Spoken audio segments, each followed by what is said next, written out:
Sur le bureau de Nicolas, un manuel de chinois. Le jeune architecte a été choisi pour gérer l'agence de Pékin. Là, on définit un programme, c'est-à-dire en gros, on va avoir les fonctions, toutes les fonctions hospitalières, etc. Et puis certainement, elles vont bouger, donc à un moment donné, il faut les fixer. Nicolas partira là-bas en février. En attendant, il travaille déjà avec un collègue chinois. C'est indispensable pour gérer les projets en cours dans ce pays très particulier. On n'a pas les mêmes phases, donc on n'a pas les mêmes manières de travailler, pas les mêmes vitesses non plus de travail.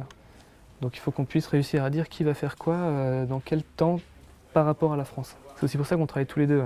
Il faut aussi prendre en compte l'immense fossé culturel. Quand on présente les concours, c'est toujours le binôme chinois qui va venir le présenter en chinois avec la maîtrise d'ouvrage, pour aussi pouvoir parler de manière, on va dire, beaucoup plus solennelle à la chinoise, là où nous, on a notre manière de parler, mais on se rend compte qu'il y a vraiment des différences. Et ça marche. Aya a déjà remporté la conception de cet hôpital à Pékin. 230 000 mètres carrés, le double de ce qui se fait à Paris. Il ouvrira très prochainement. 2 autres établissements hospitaliers imaginés en France sortiront bientôt de terre.